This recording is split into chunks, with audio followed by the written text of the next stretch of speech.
Solid state. Solid state formation. Solid state कैसे form हुआ?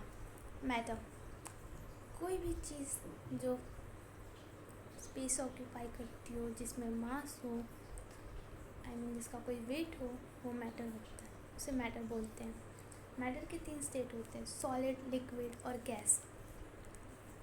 किसी भी गिवन सब्सटेंस का स्टेबल स्टेट क्या है, ये हमें उसके दो नेट इफेक्ट अपोजिंग फैक्टर से पता चलता है। यानी कि ऐसे 2 अपोजिंग फैक्टर्स हैं जिनके नेट इफेक्ट से हमें ये पता चलता है कि किसी भी सब्सटेंस का एक स्टेबल स्टेट क्या है किसी भी गिवन टेम्परेचर और प्रेशर पे। और ये 2 नेट अपोजिंग फैक्टर्स हैं, इंटर पार्टिकल फोर्स और thermal energy. Inter particle force क्या होता है? इंटर पार्टिकल फोर्स वो फोर्स होता है जो किसी भी सब्सटेंस के अंदर मॉलिक्यूल्स, एटम्स और आयंस को क्लोजली बाइंड करता है। थर्मल एनर्जी ये वो एनर्जी होती है जो किसी भी सब्सटेंस के अंदर एटम्स, मॉलिक्यूल्स और आयंस को दूर रखती है, उनका मूवमेंट फास्ट कर देती है हीट प्रोवाइड करके। एक सफिशिएंटली लो टेम्परेचर पे थर्मल एनर्जी जो है वो कम हो जाती है, और उस टाइम पे जो इंटर पार्टिकल फोर्स है वो सब्सटेंस के अंदर के एटम्स और आयंस या फिर मॉलिक्यूल्स को क्लोजली एक दूसरे के पास खींचता है। इसकी वजह से वो एक फिक्स्ड पोजीशन ऑक्यूपाई कर लेते हैं और वो अपने ही मेन पोजीशन पे ऑसिलेट करते रहते हैं।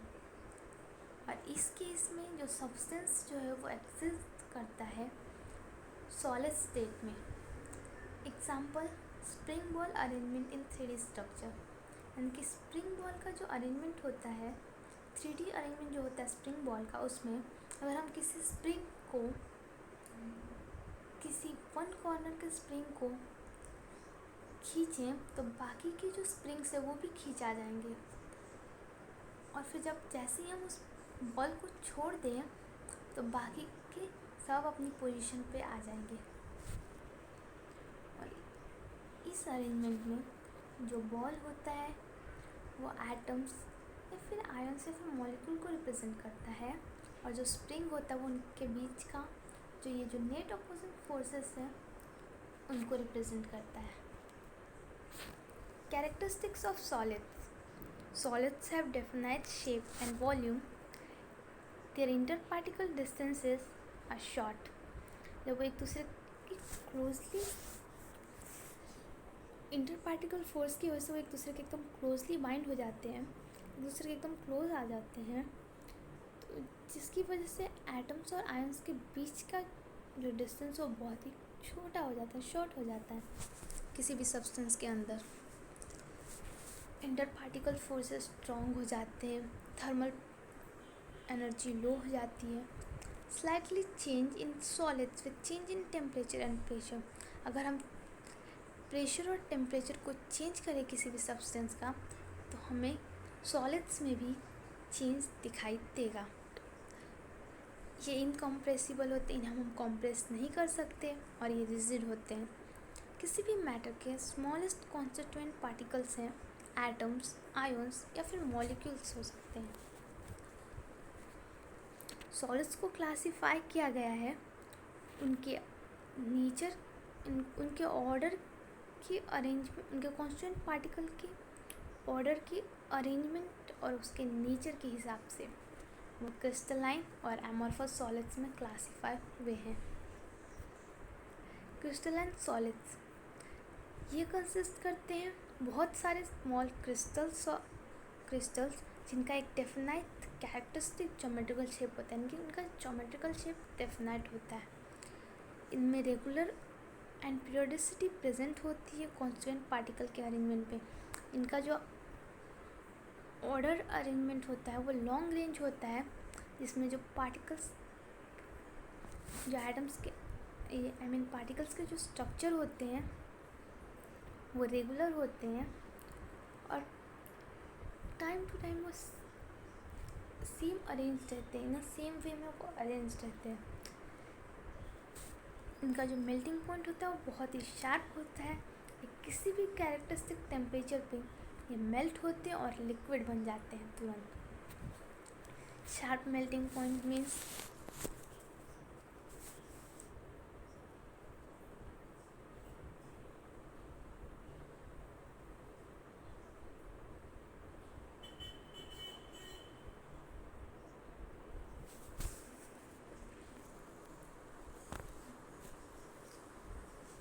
जब सॉलिड्स पूरी तरीके से मेल्ट हो जाते हैं 1 डिग्री सेल्सियस टेम्परेचर के रेंज में, उसको बोला जाता है, उस मेल्टिंग पॉइंट को बोला जाता है शार्प मेल्टिंग पॉइंट। आइस का जो शार्प मेल्टिंग पॉइंट है मेल्टिंग पॉइंट है वो है 0 डिग्री सेल्सियस, जो कि 1 डिग्री सेल्सियस के रेंज में आता है। सारे जो क्रिस्टलाइन सॉलिड सब्सटेंसेस होते हैं वो अनआइसोट्रॉपिक होते हैं नेचर में, सिर्फ क्यूबिक स्ट्रक्चर्स को छोड़ के। क्यूबिक स्ट्रक्चर वो स्ट्रक्चर होते हैं जो क्यूब लाइक स्ट्रक्चर फॉर्म करते हैं किसी भी सब्सटेंस का। अनआइसोट्रॉपिक यानी कि क्रिस्टलाइन सॉलिड्स के जो फिजिकल प्रॉपर्टीज़ हैं, जैसे कि refractive index, thermal and electrical conductivity, ये जो है वो जब इनको मेजर किया जाता है सेम क्रिस्टल्स में, इन प्रॉपर्टीज़ को जब सेम क्रिस्टल में मेजर किया जाता है तो ये अलग अलग वैल्यूज शो करते हैं, वो भी अलग अलग डायरेक्शन में। एमॉर्फस सॉलिड्स ये वो सब्सटेंस होते हैं जो क्रिस्टल फॉर्म नहीं करते जब उनका लिक्विड जो है वो ठंडे होने पर सॉलिडिफाई हो जाता है, मीन सॉलिड में कन्वर्ट हो जाता है। ऐसे सब्सटेंसेस को एमॉर्फस सॉलिड्स कहते हैं। ये जो टर्म एमॉर्फस है वो ग्रीक वर्ड एमॉर्फोस से लिया गया है, जिसका मतलब होता है no form, no changes. Particles of liquids are constant in motion. जब ये एमॉर्फस सॉलिड्स अपने लिक्विड स्टेट में होते हैं तो इनके जो पार्टिकल्स हैं, इनके जो लिक्विड के पार्टिकल्स हैं वो मोशन में रहते हैं, कांस्टेंट मोशन में रहते हैं। Stop action photograph of liquid describe amorphous state. यहाँ पर इस फोटो में ये जो हम वाटर फ्लो हो रहा है नल से, उसका फ़ोटो लिया गया है, टैप से जो वाटर फ्लो हो रहा है उसका। तो ये जो रनिंग वाटर का जो फ़ोटो है इसको बोलते हैं स्टॉप एक्शन फ़ोटोग्राफ। और ये जो रनिंग वाटर का जो पिक है, ये एरिया अपने लिक्विड स्टेट में एमॉर्फस सॉलिड्स सेम दिखते हैं, बिल्कुल ऐसे। Constant amorphous solids resembles liquids, यानी कि एमॉर्फस सॉलिड्स की जो प्रॉपर्टीज़, जो कैरेक्टर्स होते हैं वो सेम टू सेम लिक्विड्स के जैसे होते हैं। कॉन्स्टेंट पार्टिकल रैंडमली अरेंज होते हैं। इनमें कॉन्स्टेंट पार्टिकल कैसे भी अरेंज रहते हैं, इनका कोई एक रेगुलर वे नहीं होता अरेंजमेंट का, लेकिन क्रिस्टलाइन सॉलिड्स में ये एक रेगुलर वे में अरेंज होते हैं। इनका जो स्ट्रक्चर का जो ऑर्डर है वो भी शॉर्ट रेंज है। इनका जो मेल्टिंग पॉइंट है वो शार्प नहीं है। ये ग्रेजुअली मेल्ट होते, धीरे धीरे मेल्ट होते एक टेम्परेचर इंटरवल पे। जब हम इनको हीट करते हैं तो ये धीरे धीरे सॉफ्ट होते हैं, फिर मेल्ट होते हैं और फिर फ्लो होने लगते हैं लिक्विड के जैसे। और इनको हम मोल्ड कर सकते हैं और उसके बाद इनको हम ठंडा करके कोई भी शेप दे सकते हैं। एमॉर्फस सॉलिड्स को सूडो सॉलिड्स या फिर सुपरकूल्ड सॉलिड, सुपरकूल्ड लिक्विड्स भी कहते हैं। Examples of crystalline solids: ice, salt, in salt NaCl, sodium chloride. Metals are sodium, gold and copper. Non-metals materials: diamonds, graphite, ceramics. Examples of amorphous solids: glass, plastic, rubber, tar, metallic glass, which is made up of metal and metalloid alloy. Metallic glass metal और metalloid alloy से बनता है.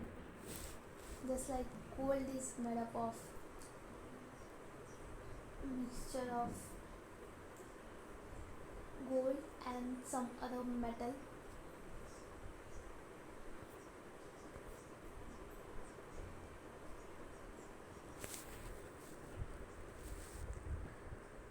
Distinguish between crystalline and amorphous solids. Differentiate between crystalline and amorphous solids. Property: shape.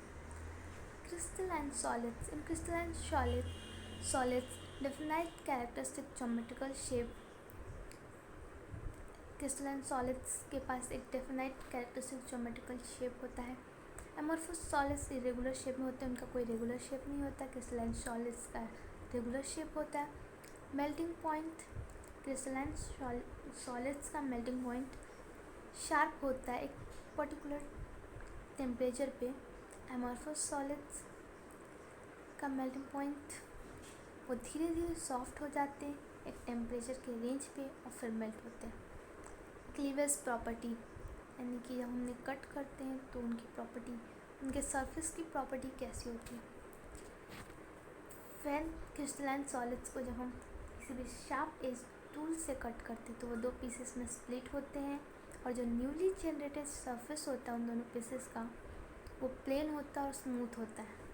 लेकिन जब हम amorphous solids को किसी भी शार्प एज टूल से कट करते हैं तो वो दो पीसेस में कट होते हैं, लेकिन उन दोनों पीसेस का जो सरफेस होता है वो इरेगुलर होता है. Heat of fusion: in crystalline solids they have definite and characteristic enthalpy of fusion. In amorphous solids, they do not have definite enthalpy of fusion. Crystalline solids, anisotropy. Crystalline solids are anisotropic in nature. Amorphous solids are isotropic in nature. Nature of crystalline solids: they are true solids. Amorphous solids are pseudo-solids. They are not a proper solids. And also called supercooled liquids. Order in arrangement of constant particle: in crystalline solids, long range order follows, and in amorphous solids, only short range order follows. Let's just take example. चलो एक example लेते हैं classroom का, जिसमें 10 बच्चे बैठे हैं और हर बेंच पे 2-2 बच्चे बैठे हैं. वही ये अरेंजमेंट क्रिस्टलाइन सॉलिड्स में शो होता है कि जिसमें सेम स्ट्रक्चर लंबे टाइम तक चलता रहता है, लॉन्ग रेंज तक चलता ही रहता है. इन एमोर्फस सॉलिड्स में एक ऐसा क्लासरूम जिसके अंदर एक बेंच पे कोई 3 बच्चा बैठा, वही 10 बच्चे हैं, लेकिन एक बेंच पे कोई 3 बैठा है, कोई 2 बैठा है, कहीं कहीं पर 2 और फिर 3 बच्चे बैठे हैं. ऐसा अरेंजमेंट शो होता है. अगर इसमें कोई स्ट्रक्चर रेगुलर वे में फॉर्म भी होता है तो वो थोड़े टाइम तक ही फॉर्म होता है, उसके बाद फिर बिगड़ जाता है और फिर अपने हिसाब से वो तो अलग अलग स्ट्रक्चर्स में शो होते रहते हैं. इसीलिए एमोर्फस सॉलिड्स जो है शॉर्ट रेंज ऑर्डर शो करते हैं.